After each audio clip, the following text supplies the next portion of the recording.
happiest place on earth. That's quite a handle, isn't it? The happiest place on earth.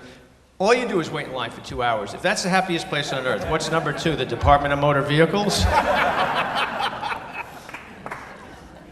Yeah, so my agent called me and he said, we booked your show into Cerritos on a Sunday afternoon, 5 o'clock, first day of the NFL season. Madonna's up in LA. I laughed in his face. I said, it'll be a hot day in September before I do that.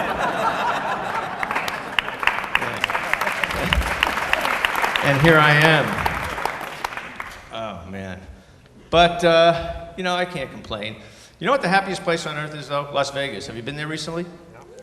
Yeah. Because, you know, no matter how much you lose, people go home happy because they expect to lose a certain amount of money. You go home after a week and, how was Vegas? Oh, it was great. I lost $800. But I made up for it at the buffet. Yeah, $2.99 all you can eat. I ate $1,200 worth of mashed potatoes. Then I threw up on the crap dealer. I'm driving over here today, so I got the radio on in the car, and I hear this commercial. You've probably heard it. It was unbelievable. Guy comes on. Are you suffering memory loss due to stroke or Alzheimer's? And I'm thinking, how would I know? Whose car is this? Then I drive to my bank. My bank has one of those drive-through versatillers, you know, the drive-through ATMs. And I'm doing the transaction, and I notice the letters and numbers are in Braille. Now, this is a drive-through ATM. Am I missing something here? Are there a lot of blind people driving around without any cash? You know, it's hard enough driving. Don't you think driving's getting worse in California? I mean, it's like a cliche. It sounds trite, but it is. It's, and especially when it rains, you know, because people freak out when they see water coming from the sky. And when it rains and they have the mudslides and the houses slide away, then it's ridiculous, because you got bad drivers, you got houses. In fact, last January, when it was raining for about a week, I was driving in the Hollywood Hills. It was about midnight. It was pouring out. And I'm doing 20, 25 miles an hour. And this idiot comes up behind me in a house. The guy's right on my tail. He's doing 35, 40 miles an hour, flashing his porch lights, ringing his doorbell. Now I got a house trying to pass me on the left. And coming in the other direction is this 2-bedroom apartment. And behind them is a police car. Well, I thought it was a police car. It wasn't. It was a Krispy Kreme donut shop.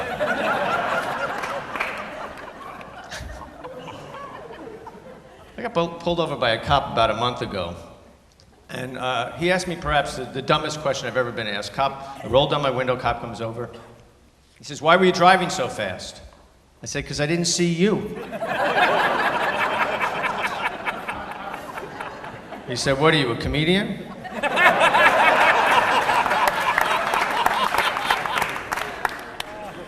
Why do they get so angry when they have to give us a ticket? Like they wrote the law? I always feel like saying, what are you angry about? If it weren't for people like me, you wouldn't have a job. You ought to kiss my butt for me going 80 miles an hour. In fact, you're a public servant. Get me a glass of water. But I don't say that. I say what we all say. Thank you, officer. You ever see a cop on the side of the road giving somebody a ticket and you just want to drive up and get out of your car and go, well, what seems to be the problem here, officer? You are annoying my fellow citizens. You know what they have now that's really annoying? The photo enforced thing. Do they have that here? In Cerritos, because they have it all over LA, you know, where they put the cameras on the buildings and you can get a ticket without even being pulled over, like we need this. Because this happened to me. I got in the mail a photo of my car going through the intersection and a ticket for $100. So you know what I did? I sent them a photo of a check for $100. They send me a photo of a pair of handcuffs, so. No matter where I go, I always have some kind of problem with the law. I don't know, maybe it's just me. I had to go up to Canada recently, and we travel a lot, so I go up to Canada. I was doing a show up there, and I had to go through customs. And you know, they have Canada's a beautiful place, but they have the habit of saying the word A after every sentence, you know, like, how you doing, A? And I wasn't familiar with this, so I'm going through customs, and the customs guy says to me, you got any drugs, A? I said, as a matter of fact, no, B. So he says, open your luggage and let's see. So I said, it belongs to my wife, Dee. Your turn. He said, you're a wise guy, eh? I said, are we starting all over again? So I spent the night in jail, trying to figure out how to get to Z. Sometimes I don't like traveling, and it's part of my job, tomorrow I have to go up to Tahoe, so I gotta fly up to Reno. Last time I flew up, I had to take Reno Air. That instills a lot of confidence, an airline named after a gambling town. I'm looking at the board for Reno Air. It says arrivals, departures, and the odds.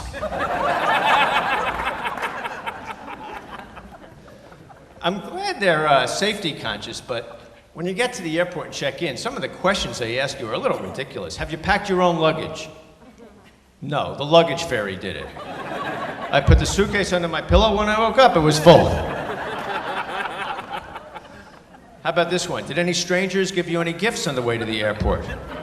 I should be so lucky. Excuse me, sir, you look very nice. We have a gift for you from Afghanistan. An Afghanistani Cuisinart for you. Don't worry about the ticking. You know what's also annoying? Everything I tell you about is annoying. That's why I'm up here. In fact, I think I'm annoying. George Miller will tell you that. All the airports now have all these stores, like a big shopping mall.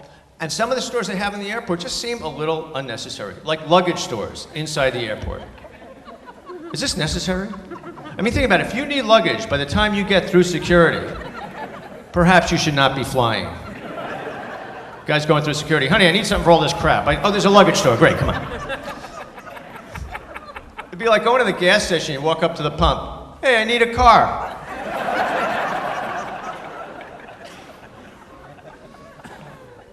Doesn't make any sense. It used to be so much simpler. In the old days when you had to use the restroom, it said men and women, and you knew which one to go into.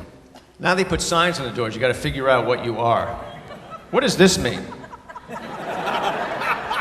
Is this a bathroom for men, women, or people who really have to go? Then I go to a seafood restaurant and use the bathroom. Instead of men and women, it says herring and mackerel. Now I ask you, what the hell am I? This woman walked by. I said, excuse me, miss, do I look like a herring or a mackerel? She looked me over. She said, you look like a shrimp to me. Went into one hotel. I go into the bathroom. They got a sign. Please do not take one of these towels and break up this happy family. So I took the whole family home. I even took the sign. I put it in my bathroom. I don't need company. I don't want people. I'm not the type of person that says make yourself at home. I tell the truth. Get the hell out of here. Don't you hate that when people say make yourself at home? You think they really mean that? What if you did? Take off your underwear, throw it on the floor. Walk into the kitchen buck naked. Hey, what's cooking? Make yourself at home. All right, get the hell out of my house. And take the kids with you too. Who makes up these phrases? Here's one you hear that never makes any sense. He died unexpectedly. As opposed to what? Hey, Bill, you want to have lunch tomorrow? No, I'm going to be kicking off about 2 o'clock. How about this one? No news is good news. What exactly does that mean? Hey, I got great news. What? Nothing. Who came up with the term training bra? As opposed to what? Letting them grow wild? Look at that girl. She's got weeds growing out of her breasts. I don't know who makes these things up. You know what you never hear? You never hear a woman say, honey, would you pick up the remote control and go through the channels over and over?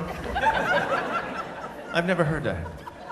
You know what you never hear? You never hear a man say, honey, you like these pants? I think they make me look fat. Big difference between men and women. My last girlfriend used to complain about her weight while she's eating. We'd be in a restaurant, honey, you think I'm gaining weight? I think I'm eating too much. I feel fat and bloated. I'm going, honey, I can't hear you. Can you take the rack of lamb out of your mouth, please? You know why women go to the bathroom in pairs? They're smuggling food in there. Of course, men, we have our complaints. The shopping things get me. My last girlfriend was a shopaholic. She went and she bought some satin sheets. I said, what are you doing? She said, these are great. I put them on, went to sleep. 3 in the morning, I woke up in the kitchen. There's an umpire going, safe. And I like the way when women shop, they have two purses. It's like home and away uniforms. They have the home and away purse. During the day, it's that big purse of death, that combination purse, tote bag, knapsack, sleeping bag. Then at night, they switch to a little evening bag that holds a tube of lipstick, and we have to hold the rest of their crap. It's embarrassing. I'm walking around with Tampax in my coat pocket. I run into a friend. Hey, Bill, have a cigar. Oh, sorry about that. It's good. It's Cuban. Tampaxa. You'll like it. You know how you can tell the difference between the sexes? The way they shop for the little things, like underwear. I know some women buy pantyhose. First of all, they're expensive, right, ladies? Sometimes $18 a pair. A man buys one 3-pack of jockey shorts for $2.99. 15 years later, we're wearing them with holes in them. It's our favorite pair.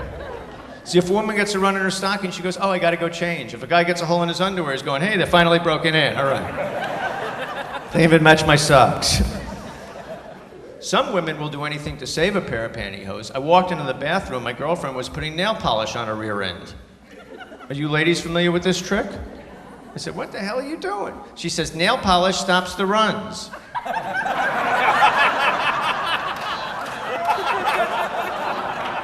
I said, I wish I had known that when we were in Mexico.